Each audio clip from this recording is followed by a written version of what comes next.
Dear friends, आप देख रहे हैं मैथमेटिक्स का सॉल्यूशन भाग 2 का। तो इसमें सारे सॉल्यूशन आपको मिलेंगे और इसके अलावा जितने भी सब्जेक्ट हैं आपके सभी के सॉल्यूशंस डाल दिए गए हैं पीडीएफ फॉर्म में। तो आप उसको डाउनलोड कर सकते हैं। पीडीएफ की जो फाइल है वो आपको डिस्क्रिप्शन बॉक्स में मिलेगी और इसका पासवर्ड इसी वीडियो में मिलेगा, तो आपको ध्यान रखना है।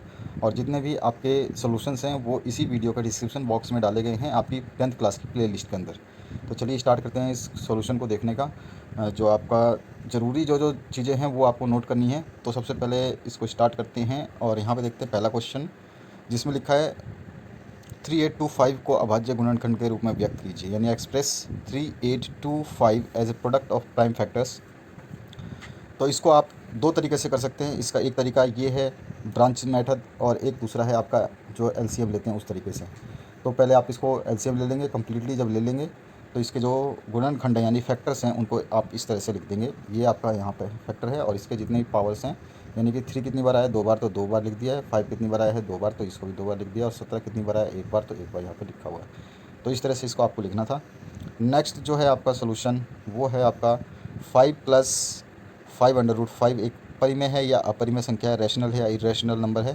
तो कभी भी रैशनल इरेशनल में आपको ध्यान रखना है। अगर इरेशनल नंबर में कुछ भी ऐड करें या सब्ट्रैक्ट करें, माइनस करें, प्लस करें, कुछ भी करें, तो आपका जो वैल्यू फाइनल आएगी वो आपकी इरेशनल यानी अपरिमेय आएगी। तो इसका आंसर क्या हो जाएगा आपके पास में? अपरिमेय संख्या, ठीक है, इरेशनल नंबर। तीसरा क्वेश्चन है 336 और 54 का एचसीएफ ज्ञात करना है आपको। तो यहाँ पर हमने इसका निकाल दिया है। यहाँ पे क्वेश्चन में मिस्टेक है, यहाँ पे 64 की जगह 54 आएगा। तो आपको हिंदी वाले क्वेश्चन को सही मानना है, तो वही आपका जो करेक्ट माना जाएगा। अगर आपके बोर्ड एग्ज़ाम में भी मिसप्रिंट होती है तो हिंदी वाला क्वेश्चन को आपको सही मानना है। तो यहाँ पर सबसे पहले 336 का निकाल लेंगे, उसके बाद में 554 का निकाल लेंगे इन दोनों को। फिर जब इन दोनों का हम एलसीएम निकाल लेंगे तो इसका फैक्टर कर लेंगे। और फैक्टर में दोनों चीज़ें निकाल सकते हैं। अगर एलसीएम पूछता है तो एलसीएम आ जाएगा 2 की पावर 4 और 3 की पावर 3 और इंटू 7। यहाँ पर हमने देखा है एलसीएम ही निकाला। और जो आप इसका निकालेंगे एचसीएफ, तो एचसीएफ निकालने के लिए इनमें से कॉमन फैक्टर्स आपको चूज़ करने पड़ेंगे। तो सबसे पहले आपको क्या करना पड़ेगा, एलसीएम जो है और एचसीएफ है, जो एलसीएम जो दोनों का निकाला है, इन दोनों में से कॉमन फैक्टर्स यूज़ करेंगे। तो कॉमन फैक्टर कौन कौन से हैं, तो चलिए देखते हैं। इसमें 2 है, इसमें भी 2 है, कॉमन फैक्टर 1 मिल गया। इसमें 3 है और इसमें भी 3 है, 1 मिल गया। इसके अलावा और कोई है तो वो देख लेते हैं। इसके अलावा कोई भी नहीं है। 7 इसमें नहीं है, इसमें नहीं है। तो यहाँ पर जो आंसर आ जाएगा आपका, 2 एक बार मिला हमें और 1 3 बार मिला, तो दोनों को मल्टीप्लाई कर दिया तो ये आंसर हो जाएगा। तो आपसे दोनों चीज़ें पूछे तो दोनों चीज़ें आप निकाल सकते हैं। उसके अलावा चौथा क्वेश्चन जो है परिमेय संख्या 64/455 दशमलव प्रसार शांत है या अशांत, यानी कि टर्मिनेटिंग है नॉन टर्मिनेटिंग है, ये बताना है आपको। तो ये नॉन टर्मिनेटिंग डेसिमल एक्सपांसन है ये। इसका आंसर यहाँ पे लिखा हुआ है और इसको सॉल्व करके यहाँ पे डाल दिया गया है। आप देख सकते हैं इसको। जिन संख्याओं के हर यानी डिनोमिनेटर जो है, अगर स्पेलिंग मिस्टेक हो तो कोई दिक्कत नहीं है, आप देख लेना। जिन संख्याओं के हर यानी डिनोमिनेटर को 2 और 5 की पावर में हम लिख सकते हैं वो टर्मिनेटिंग यानी शांत आवर्ती कहलाते हैं। तो हमने इसकी जो है डिनोमिनेटर को लिया और इसको फैक्टराइज़ किया। फैक्टराइज़ करने पर ये जो ये वैल्यू आई और ये वैल्यू में आपको 2 की पावर और 5 की पावर में केवल आना था। तो यहाँ पे 7 भी आ रहा है, 13 भी आ रहा है। तो ये दो चीज़ें जो आई हैं ये दिक्कत कर रही हैं, तो ये आपका नॉन टर्मिनेटिंग यानी अशांत आवर्ती हो जाएगा। नेक्स्ट है आपको जो घात बहुपद है, जो 7x² - 3x+1 के शून्यांकों का योग, यानी आपको जीरोस, यहाँ पे रूट लिखा है तो शून्यांक लिखा है तो जीरोस की जगह यहाँ पे जीरो कर दोगे। बाकी शून्यांक लिखा है तो यहाँ पे शून्यांक के हिसाब से, ठीक है। तो अभी हम जो देख रहे हैं इसमें इसका आंसर यहाँ पे निकाला गया है। आप इसके शून्यांकों का योग पूछा है तो आपको अल्फ़ा प्लस बीटा निकालना है। और अल्फ़ा प्लस बीटा निकालने के लिए जो ये समीकरण है इसको स्टैंडर्ड समीकरण से कंपेयर कर लेना पड़ेगा हमें, ठीक है। तो इसमें ए की वैल्यू कितनी आ जाएगी, 7 आ जाएगी। बी की वैल्यू कितनी आ जाएगी, तो बी की -3 है और सी की कितनी है, तो 1 है। तो यहाँ पे हम लिख देंगे ए की वैल्यू, बी की वैल्यू और सी की वैल्यू। उसके बाद में अल्फ़ा प्लस बीटा का फॉर्मूला हमें पता होना चाहिए, -b/a होता है। तो यहाँ पर -b और ए की वैल्यू जो है पुट कर देंगे और पुट करने के बाद में जो आपका आ जाएगा आंसर 3/7, ठीक है। आगे बढ़ते हैं नेक्स्ट क्वेश्चन पे। सही विकल्प आपको चूज़ करना है इसमें। तो इसमें क्या है, एक यदि द्विघात बहुपद के शून्यांकों का योग और गुणनफल, यानी आपको जो है क्वाड्रेटिक इक्वेशन पॉलिनोमियल है उसकी जो है आपको सम एंड प्रोडक्ट्स दिए गए हैं रूट्स के। तो आपको फाइंड आउट करनी है वैल्यू। तो ये इसका ऑप्शन बी हो जाएगा। कैसे आएगा, इसको हमने सॉल्व किया हुआ है यहाँ पर। तो यहाँ पर देख सकते हैं क्वेश्चन के अकॉर्डिंग क्या है हमारे पास ये दिया हुआ है इक्वेशन में अल्फ़ा प्लस बीटा और अल्फ़ा इंटू बीटा हमारे को प्रोडक्ट दिए गए हैं। तो ये है -1/3 और ये है आपका जो है आपका नेक्स्ट जो है -1/3 है, ठीक है। तो ध्यान रखना है आपको और इसको इस तरह से सॉल्व करना है। देख लीजिए ऊपर वापस से एक बार देख लेते हैं। 1/3 एंड -1/3 है, ठीक है। प्रोडक्ट सम तो सम तो 1/3 है और प्रोडक्ट है जो आपका -1/3 है। तो आपके पास में क्या आंसर आ जाएगा, यहाँ पर आपको प्रोडक्ट जो है हमने लिख लिया है, सम लिख लिया है यहाँ पे और प्रोडक्ट लिख लिया है यहाँ पे, और इन दोनों को जब सॉल्व करेंगे तो आंसर बी जो है करेक्ट हो जाएगा। जो आपका ये ऑप्शन आ रहा है वो आपका बिल्कुल करेक्ट है, ये आपको ध्यान रखना है। इसके आगे हम बढ़ते हैं नेक्स्ट क्वेश्चन पे। तो सातवां जो क्वेश्चन है इसमें रैखिक युग्मों का जो समीकरण दे रखी है, यानी कि इक्वेशन दे रखी है, कंसिस्टेंट है या नॉन कंसिस्टेंट है या इनकंसिस्टेंट है। तो ये कंसिस्टेंट है, यहाँ पे आंसर लिखा हुआ है, संगत है। और इसको कैसे निकालना पड़ेगा, तो हमें 3 वैल्यूज़ को पता होना चाहिए। A1/A2 is not equals to B1/B2। तो यहाँ पर जो है कंसिस्टेंट होती है इक्वेशन और उसके जो है अद्वितीय हल होते हैं, यानी कि यूनिक सोल्यूशन होता है। उसके बाद में जो है इसमें पैरेलल लाइंस होती हैं। अगर आपका C1/C2 इक्वल नहीं है तो दोनों के, और जब सारे इक्वल हो जाते हैं तो इसको कंसिस्टेंट बोलते हैं। तो हम इसको निकाल रहे हैं, तो यहाँ पर जो है आप निकाल सकते हैं A1/A2 की वैल्यू जो है यहाँ से ले सकते हैं आप। इक्वेशन में अगर हम देखें थोड़ा सा ऊपर चलें तो यहाँ पर देख सकते हैं आप, जो है A1 ये है आपका, A2 ये है, B1 ये है, B2 ये है और C1 ये है और C2 ये है। तो इन सभी की वैल्यूज़ को हमको इक्वेशन में रखनी है। तो यहाँ पर हमने इक्वेशन में रख दी और सबकी वैल्यू निकाल दी, A1/A2 की, फिर B1/B2 की, फिर C1/C2 की, और तीनों की वैल्यू जो है 2/3 2/3 2/3 यानी 2/3 आई है। यानी कि लास्ट केस हमारा संतुष्ट हो रहा है, यानी कि कंसिस्टेंट होगा, संगत होगा, ठीक है। इसके ऊपर नेक्स्ट जो क्वेश्चन है वो है 8वां क्वेश्चन। रैखिक समीकरण S-T = 3 तथा S/3 + T/2 = 6 का हल, यानी कि जो सॉल्यूशन है लीनियर इक्वेशन का वो हमें बताना है। तो इसका आंसर सी हो जाएगा। ये सी कैसे होगा, तो इसको देखने के लिए हमें नीचे देखना पड़ेगा। इसका सॉल्यूशन जो है नीचे दिया गया है। तो सॉल्यूशन क्या है, आपको इक्वेशन नंबर 1 और 2 दे रखी है क्वेश्चन में। तो क्वेश्चन के हिसाब से जो इक्वेशन नंबर 2 है आपकी अपॉन के फॉर्म में है, यानी बटे के फॉर्म में है। तो इसको हम सॉल्व कर देंगे एलसीएम लेके, और इसको बिना सिंपल मतलब बहुत सिंपल इक्वेशन बना देंगे। अब इक्वेशन नंबर 3 और एक जैसी हो गई हैं, तो इन दोनों इक्वेशन को कंपेयर कर लेंगे, ठीक है। और दोनों में से एक पार्ट को हमें बराबर करना पड़ेगा, या तो इसको 2 से मल्टीप्लाई करें या दूसरे वाले को 2 से डिवाइड करें। तो मल्टीप्लाई करना ईजी होता है, तो हम उसको पहले वाले इक्वेशन को 2 से मल्टीप्लाई करके इक्वेशन नंबर 4 बना देंगे। 3 और 4 को हम आपस में माइनस कर देंगे, तो माइनस करने पे साइन चेंज हो जाएंगे, यहाँ पे सारे साइन चेंज हो गए। तो आ जाएगा 5t 5t = 30 और t की वैल्यू आ जाएगी 6, ठीक है। अब t की वैल्यू 6 आ गई तो आपका ऑप्शन आ चुका है, लेकिन फिर भी आपको आगे निकालना ही है। तो नाउ सब्स्टिट्यूट कर देंगे t की वैल्यू 6 को किसी भी एक इक्वेशन में, पहली में या दूसरी में। तो t की वैल्यू जैसे ही आप डालोगे, t की जगह 6 डालोगे, तो आपके पास जो वैल्यू आ जाएगी s की 9। तो ऑप्शन नंबर जो आपका करेक्ट हो जाएगा सी, ठीक है। इसके बाद में 9th क्वेश्चन जो है इसमें पूछा गया द्विघात समीकरण है, जो है इक्वेशन है आपकी, फैक्टराइज करना है इसको 6x² - x - 2 = 0 को। तो यहाँ पर इसको आप फैक्टराइज इस तरीके से करेंगे। जब सबसे पहले आपको पता है बाहर वाली संख्याओं को मल्टीप्लाई कर लेते हैं तो 12 आना चाहिए। तो उस हिसाब से अंदर वाली जो इक्वेशन हम तोड़ेंगे, x को उस 12 के हिसाब से तोड़ेंगे, ये आपको पता ही होगा। और तोड़ने के बाद में इसका एक छोटा सा ट्रिक भी है, मैं आपको बाद में वीडियो में बता दूंगा, एक वीडियो बना के। और सारी जितनी वीडियो बनाई गई हैं वो सारी की सारी आपकी प्लेलिस्ट में, जितने बोर्ड में क्वेश्चन आएंगे उसके लिए स्पेशल वीडियो बनाई गई हैं, अलग से स्पेशल। तो उनको भी आप देखिए ज़रूर। आपके मिरर फार्मूला में प्रॉब्लम आती है, मिरर का डायग्राम बनाने नहीं आता, या फिर आपको रे डायग्राम बनाना नहीं आता, तो उसके लिए हमने वीडियो बना रखी है। आपके साइन कोस टेन थीटा की वैल्यू के लिए भी हमने वीडियो बना रखी है, और आपके रूट्स के लिए भी वैल्यू जो आएंगी उसके लिए भी वीडियो बना रखा है। तो हर चीज़ के लिए वीडियो बना के रखा है, आप उसको अपनी प्लेलिस्ट में देख सकते हैं। इसको फैक्टराइज करेंगे तो इसके टुकड़े करने पड़ेंगे। टुकड़े करने के बाद में आपको पता ही है इसको सॉल्व करना इजी है। फिर कॉमन फैक्टर ले लेंगे, कॉमन लेकर के हम निकाल लेंगे इसका आंसर। तो यहाँ पर जो है इसका फैक्टर करना था केवल, तो फैक्टर यहाँ तक जिसने जो कर रहेगा वो सही होगा, मतलब केवल फैक्टर ही करने थे आपको। नेक्स्ट है 10वां क्वेश्चन। द्विघात समीकरण 2x² + x - 6 = 0 के मूल आपको निकालने हैं। तो मूल कैसे निकाला जाता है, तो आपको मूल का पता होना चाहिए, वही फैक्टर वाला पोजीशन है। जब आप फैक्टर कर लोगे लास्ट में, तो यहाँ पे x की वैल्यू 2 आ जाएंगी। एक तो ये वाला इक्वेशन लेंगे और एक बार ये वाला इक्वेशन लेंगे, तो इक्वेशन नंबर 1 और 2 यानी कि अलग अलग वैल्यू निकालेंगे, तो इसकी वैल्यू आ जाएगी -2 और 3/2, ठीक है। उसी तरह से पहले वाला जो क्वेश्चन किया उसी तरह से इसके फैक्टर करने हैं। 11वां क्वेश्चन है द्विघात समीकरण जो है दे रखी है आपको, और इसमें जो है k की वैल्यू फाइंड आउट करनी है आपको। तो k की वैल्यू आ जाएगी +-6। ये ऑप्शन करेक्ट होगा। कैसे आएगी उसके लिए नीचे यहाँ पे जाना पड़ेगा। डिस्क्रिमिनेंट का फॉर्मूला आपको पता होना चाहिए, जो कि हम विविधकर निकालते हैं।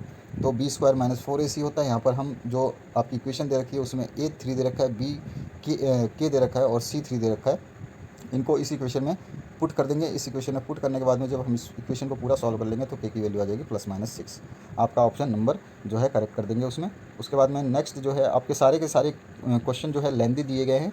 आपकी पूरी एक्सरसाइज कराई गई है कि आपको मैथमेटिक्स सॉल्व करना आना चाहिए, अदरवाइज आप जो है कोई भी क्वेश्चन को सॉल्व नहीं कर सकते, यानी कि उसके आंसर को पिकअप नहीं कर सकते। आपको आंसर अगर सही जवाब देना है तो आपको मैथमेटिक्स को सॉल्व करने का तरीका आना चाहिए। उसके बाद में आपको इक्वेशन दी गई है। अगर हम देखें इस क्वेश्चन को तो यहाँ पे देख सकते हैं पी के मानों के लिए आपको पी का कौन सा मान है जिसके लिए ये जो है अद्वितीय हल हो, यूनिक सॉल्यूशन हो। तो यहाँ पे सबसे पहले जो गिवन है वो इक्वेशन लिख देंगे। उसके बाद में A1 A2 B1 और C1 निकाल देंगे और A2 B2 और C2 निकाल देंगे दूसरी इक्वेशन से। दो इक्वेशंस आपको दे रखी हैं। इन इक्वेशंस के बाद में since the given pair of the equation has unique solution, क्योंकि दिया हुआ समीकरण के अद्वितीय हल है, इसीलिए अगर अद्वितीय हल है तो हमारे को पता है अद्वितीय हल यानी यूनिक सॉल्यूशन होता है तो A1/A2 is not equals to B1/B2 होता है। तो A1 और B1 की वैल्यू डाल देंगे। सभी की वैल्यू डाल करके जब इसको देखेंगे तो हमारे को जो वैल्यू मिलेगी पी की वो नॉट इक्वल टू 4 होना चाहिए। हैंस जो आपकी 4 की वैल्यू को छोड़ करके सभी जो है उसकी वैल्यू के लिए यूनिक सॉल्यूशन देगा ये समीकरण। 13वां क्वेश्चन है AP दे रखा है, इसका सार्वंतर निकालना है। तो सार्वंतर निकालने का तरीका हमें पता है, सार्वंतर कॉमन डिफरेंस यानी कैसे निकालते हैं, सेकंड टर्म में से फर्स्ट टर्म को माइनस करते हैं, यानी कि दूसरे पद में से प्रथम पद को माइनस करेंगे।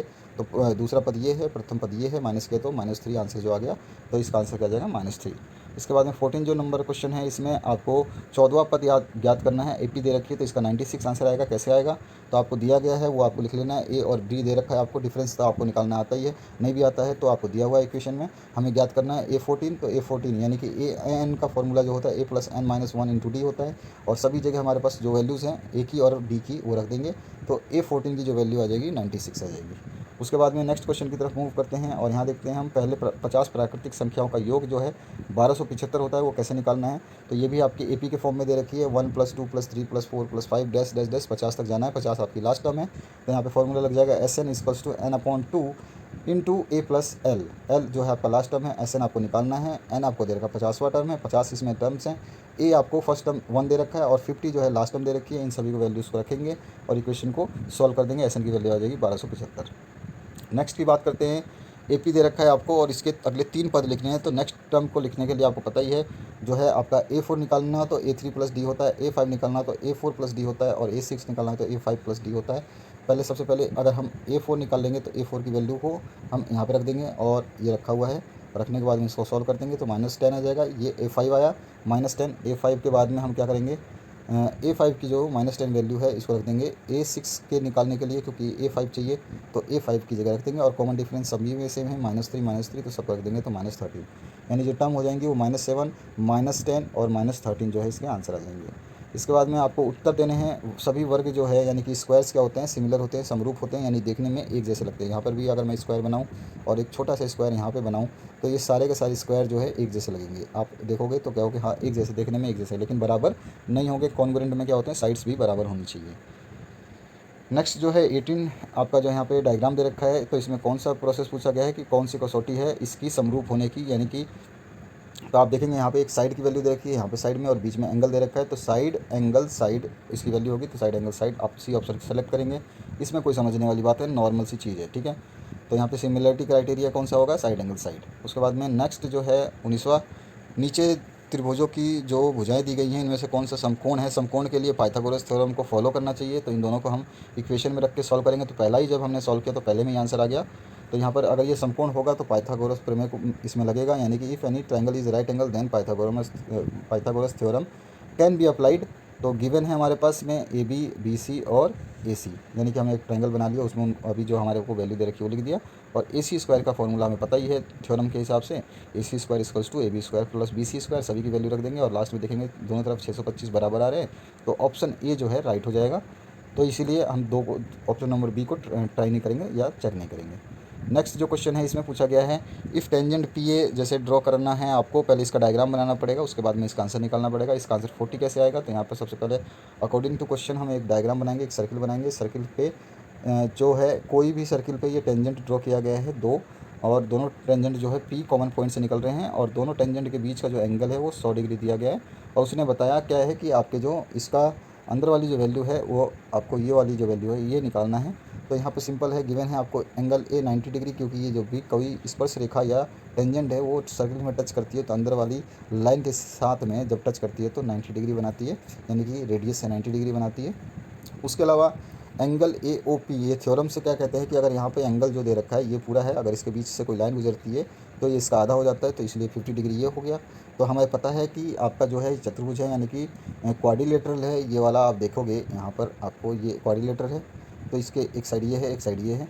तो ये क्वाड्रिलेटरल में आपके टोटल जो है सॉरी, क्वाड्रिलेटरल की जगह हम इसको ट्रायंगल ही लेते हैं, ट्रायंगल से भी सॉल्व हो जाएगा। तो ट्रायंगल है ये, तो इस वाले ट्रायंगल का पूरा फॉर्मूला हमें पता है 180 डिग्री होता है, और सभी की वैल्यू हमारे को पता है, तो सारी की वैल्यू डाल देंगे और देखेंगे लास्ट में पी ओ ए की वैल्यू पूछा है तो वो आ जाएगी 40 डिग्री। ठीक है, इस तरह से आपको निकालना था इसको।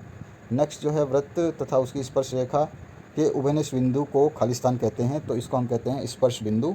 मैं लिखना भूल गया, आप इसको लिख लेंगे स्पर्श बिंदु। ठीक है, या फिर हम बोल सकते हैं इसको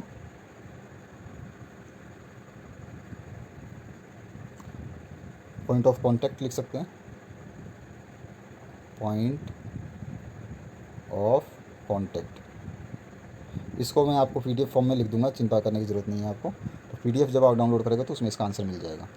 उसके बाद में अगर हम नेक्स्ट क्वेश्चन की बात करें 22वें की, तो एक बिंदु Q से एक वृत्त की स्पर्श रेखा की जो लंबाई है वो दे रखी है, और केंद्र से दूरी जो है वो दे रखी है आपको 25 सेंटीमीटर। वृत्त की त्रिज्या आपको निकालनी है, तो इसका ए ऑप्शन जो है आपको करेक्ट कर लेना है। इसको कैसे निकालना है, तो इसका आंसर जो है नीचे सॉल्व किया गया है। यहाँ पर आपको जो है ऐसा डायग्राम बनाने, जिसने डायग्राम बना लिया वो समझ लो सॉल्व कर पाएगा। तो यहाँ पे जो साइड दे रखी है वो साइड हमने लिख दी, और हमें आर निकालना है, तो पाइथागोरस थ्योरम इसमें लगा देंगे, और हमारे पास आर की वैल्यू जो है +-7 आ जाएगी, और माइनस में त्रिज्या हो नहीं सकती, इसलिए 7 इसका करेक्ट आंसर हो जाएगा। ठीक है, नेक्स्ट की बात करते हैं। आकृति में आपको जो है ईसी की वैल्यू निकालनी है, तो ईसी वैल्यू निकालने के लिए मैंने यहाँ पे डायग्राम बना दिया है। इसमें हमें पता है ये अपॉन ये होता है और ये अपॉन ये होता है, तो यहाँ पे लिख दिया हमने ये अपॉन ये अपॉन ये। ठीक है, तो यहाँ पे 2/4 हो गया, और यहाँ पे 1/EC हो गया। सभी की वैल्यू रख दी, और इसी की वैल्यू लास्ट में आ गई 2, तो इसी की वैल्यू कितनी आ जाएगी 2। ये सभी ने पर में पढ़ा होगा। बिंदु -1 -4 और 4 के बीच की दूरी, तो यहाँ पे डिस्टेंस फार्मूला आपको यूज़ करना है। ये रहा सामने डिस्टेंस फार्मूला, तो इसकी वैल्यू आ जाएगी √34, जो कि यहाँ पे सॉल्व कर दिया गया। आप देख सकते हैं पूरी की पूरी जो यहाँ पर सभी की वैल्यू लिख दी है। x1 कितना है, x2 कितना है, और y1 कितना है, y2 कितना है, इक्वेशन में दे रखा है, आपको उसी को लिखना है। उसके आगे चलते हैं 25वें क्वेश्चन पे। वह अनुपात जिसमें आपको 1, -5 और -4, 5 को मिलाने वाली रेखाखंड x अक्ष से विभाजित होती है। एक्स से विभाजित होती है, इसका मतलब वाई की वैल्यू क्या हो जाएगी, 0 हो जाएगी। तो हमने इसको 0 मान लिया। एक्स तो एक्स गिवन नहीं है, और इसी को हमें निकालना है। और इसको हमें जब कोई लाइन है पी पे और क्यू से, दोनों के बीच की दूरी दे रखी है, और इसको जो विभाजित करता है हम मान लेते हैं k/1 में करता है। ये हमेशा हमारे को सॉल्व करने में आसानी होती है। तो यहाँ पर हम अपनी वैल्यूज़ को लिख देंगे और इसको सॉल्व कर देंगे। वही फार्मूला लगेगा आपका यहाँ पर जो है आपकी x1 m2 आ जाएगा, और प्लस में x2 m1 आ जाएगा। ठीक है, अपॉन में m1 + m2 आ जाएगा। तो m1 + m2 कैसे हो जाएगा, तो m1 ये है आपका, मैं बताया तो m1 ये है, m2 ये है, तो ये आ गया m1 + m2। और उसके अलावा अगर नेक्स्ट बात करें हम, x1 और x2 कौन सा है, तो ये जो है आपका यहाँ पर मतलब ये 1 वाला इसमें मल्टीप्लाई होगा, और k वाला इसमें मल्टीप्लाई होगा। तो आप देख सकते हैं k वाला इसमें मल्टीप्लाई है, प्लस में 1 वाला किससे मल्टीप्लाई होगा, इससे होगा, तो इसको हमने यहाँ पे मल्टीप्लाई कर दिया 1 × 1। इसी तरह से नेक्स्ट वाले में आपका जो है k वाला जो है आपका फिर से इसमें 5 वाले मल्टीप्लाई होगा, तो 5k हो जाएगा। और 1 वाला जो है इधर मल्टीप्लाई हुआ -5 है, तो -5 आ जाएगा। अपॉन में k+1 दोनों तरफ रहेगा। इसको सॉल्व कर देंगे, डिस्टेंस फार्मूला आपको पता ही होगा, तो उसके हिसाब से ये जो है आंसर आ जाएगा आपका। तो 1:1 जो है इसका सही आंसर है, यहाँ पे ऊपर टिक किया हुआ है। इसके आगे हम बात करें उस बिंदु के निर्देशांक जो बिंदुओं 4, -3, 8, 5 को जोड़ने वाली रेखाखंड को आंतरिक रूप से 3:1 के, अब इसमें अनुपात दे रखा है, वही चीज़ है। तो आपको केवल यहाँ पे क्या लिखना है, अनुपात लिखा हुआ है। आप सब कोऑर्डिनेट पूछ रहा है, पहले कोऑर्डिनेट दिए हुए थे, अनुपात आपको समझना था। तो वही फार्मूला यूज़ करना है, सेम टू सेम यहाँ पे लिखा हुआ फार्मूला आप देख सकते हैं, और इसको हमें पुट करके वैल्यू निकाल देनी। तो 7 और 3 आ जाएगा। इसका आंसर ऑप्शन सी करेक्ट हो जाएगा। नेक्स्ट है 27, x अक्ष पे वह दूरी जो कि 2, 5 और -2, 9 के समदुरुस्त है। तो इसको भी हमें सॉल्व करना पड़ेगा। ऑप्शन नंबर बी करेक्ट होगा। तो यहाँ पे समदुरुस्त यानी कि दोनों तरफ बराबर है। तो ये पॉइंट जो है इस पॉइंट से q से भी बराबर है और r से भी बराबर है। तो यहाँ पे हमने इसी चीज़ को लिख दिया, और समदुरुस्त है तो यानी कि PQ का स्क्वायर जो है, अगर हम बात करें इस PQ का स्क्वायर किसके बराबर होगा, PR के बराबर होगा। तो हमने ये लिख दिया, सिंपल है।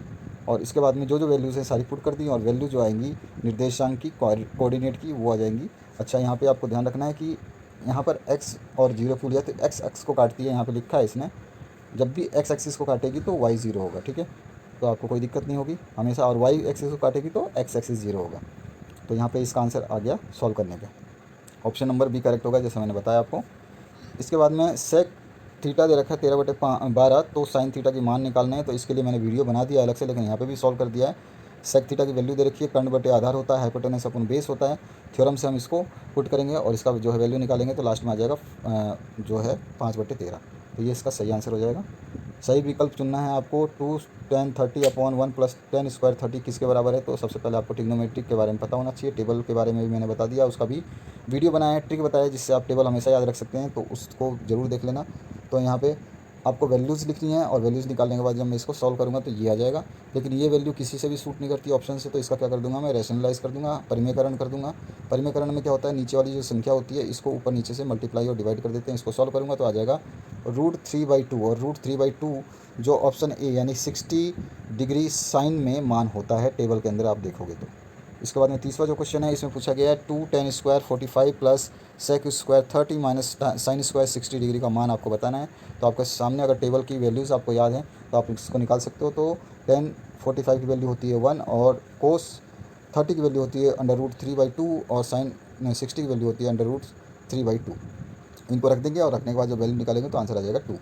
इसके बाद में त्रिज्या 14 सेंटीमीटर और 60 डिग्री जो है त्रिज्या खंड का कोण वाले वृत्त की त्रिज्या का क्षेत्रफल निकालना है आपको। तो यहाँ पे त्रिज्या वाली क्षेत्रफल निकालने के लिए ऑप्शन नंबर सी करेक्ट होगा। कैसे निकालना है, तो ये आपके सामने दिया हुआ इस तरह का 14 सेंटीमीटर उसकी जो है रेडियस है, 60 डिग्री उसका जो है ये एंगल है। तो आपको जब भी एरिया ऑफ सेक्टर निकालना हो या त्रिज्या खंड निकालना हो तो π/360 इंटू जो वृत्त का एरिया होता है उससे मल्टीप्लाई कर देते हैं। अगर आपसे यहाँ पर आर्क लेंथ पूछता है, यानी कि त्रिज्या खंड ना पूछ करके त्रिज्या का ये जो है ये लंबाई पूछता, जो कि आपका यहाँ पे 2πr आ जाता, क्योंकि रेडियस नहीं एरिया नहीं पूछ रहा है, सरकमफेरेंस पूछ रहा है, तो सरकमफेरेंस इसकी जगह आ जाता। ये चीज़ आपको ध्यान रखनी चाहिए। बाकी आपके सामने सारी वैल्यूज़ हैं तो यहाँ पे रख देंगे। यहाँ पे 60 डिग्री है आपका, ये 60 है क्योंकि यहाँ दे रखा है, तो 60 यहाँ लिख दिया, नीचे 360 है, ये पाई की वैल्यू है और ये रेडियस की वैल्यू है जो हमें दे रखी है। जब इसको सॉल्व करेंगे तो 308/3 सेंटीमीटर स्क्वायर आ जाएगा। ऑप्शन नंबर सी करेक्ट हो जाएगा।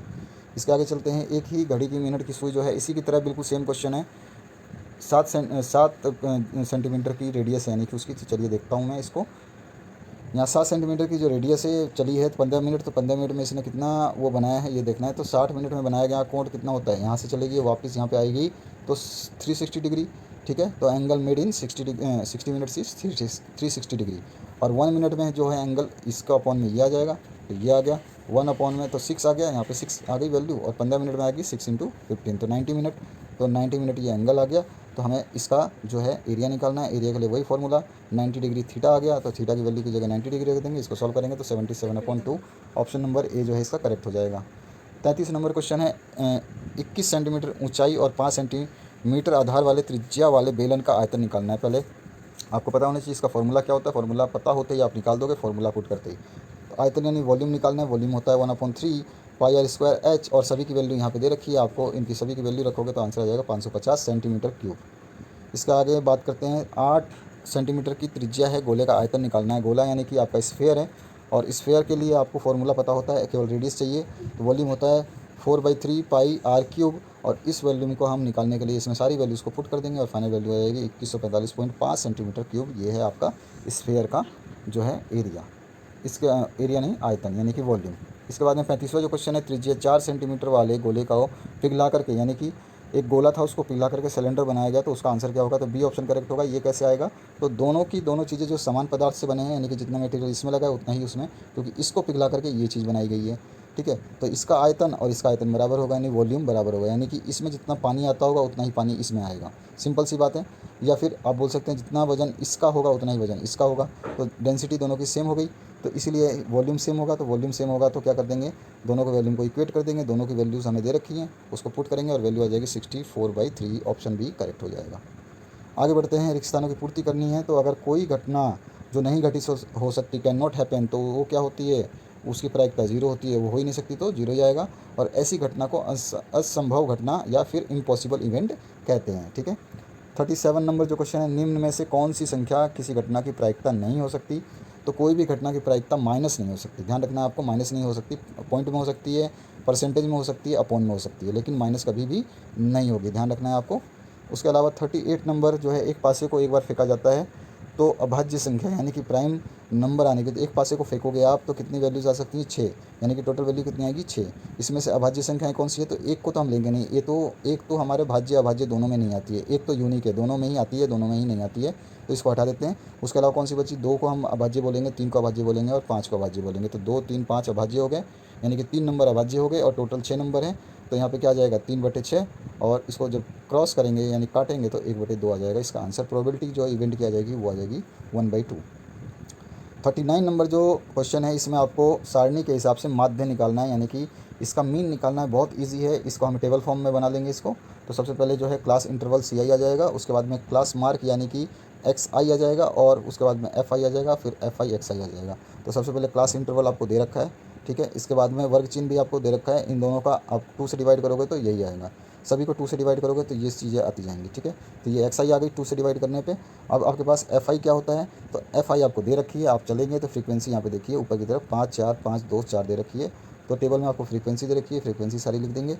अब इन दोनों को मल्टीप्लाई करके सबको यहाँ लिख देंगे, FI XI FI XI FI XI, ठीक है। इसका गुणा करेंगे, मतलब इसका टोटल करेंगे पहले इस वाले टेबल का तो 20 आएगा, इस वाले टेबल का टोटल करेंगे FI XI तो 184 आएगा। माध्य का फॉर्मूला जो होता है sigma FI XI upon sigma N होता है, सिग्मा N 20 है, FI XI हमने 184 निकाला है, 20 से डिवाइड करेंगे 9.2, जो ऑप्शन नंबर A करेक्ट हो जाएगा। आगे बढ़ते हैं लास्ट क्वेश्चन पे। किसी गेंदबाज द्वारा 10 क्रिकेट मैच में ली गई जो है विकेटें दे रखी हैं और उसकी संख्याएं दे रखी हैं, तो सबसे ज़्यादा बार जो संख्याएं आती हैं, यानी यहाँ पे देखोगे आप सबसे ज़्यादा संख्याएं 2 ही आई है। तो जितनी बार 2 रिपीट होगा या कोई भी संख्या सबसे ज़्यादा रिपीट होती है उसको मोड बोलते हैं, यानी बहुलक बोलते हैं। तो आपको ध्यान रखना है, बस सिंपली आपको देख करके ही आंसर लिख देना है, इसके लिए कोई फॉर्मूला की ज़रूरत नहीं है, आप सीधा बहुलक का आंसर लिख सकते हैं। तो ये था आपका पूरा का पूरा सोल्यूशन। और जो आपने वीडियो देखा है, तो इस वीडियो के डिस्क्रिप्शन बॉक्स में 10th क्लास की प्लेलिस्ट है, उसमें सभी सब्जेक्ट के सॉल्यूशन PDF फॉर्म में डाले गए हैं, उसको देख लेना। उसमें सब कुछ आपको वीडियो बना के डाली गई है, और अदर जो इंपॉर्टेंट क्वेश्चंस हैं उनको स्पेशल तरीके से अलग से एक वीडियो बना के समझाया गया है। तो अलग अलग सभी चीज़ों की वीडियो बनाई जा रही हैं, सभी जितने भी क्लासेज हैं, जितने भी बोर्ड्स हैं, सभी के 10th के बोर्ड के प्लेलिस्ट में उसको डाली जा रही हैं। आप वहाँ से देख सकते हैं उसको और अपनी अच्छी तैयारी कर सकते हैं। तो ये वीडियो देखने के लिए बहुत बहुत धन्यवाद। और आपका जो पासवर्ड है उसको नोट कर लीजिए आप। पासवर्ड जो है 3524 है, ठीक है, 3524।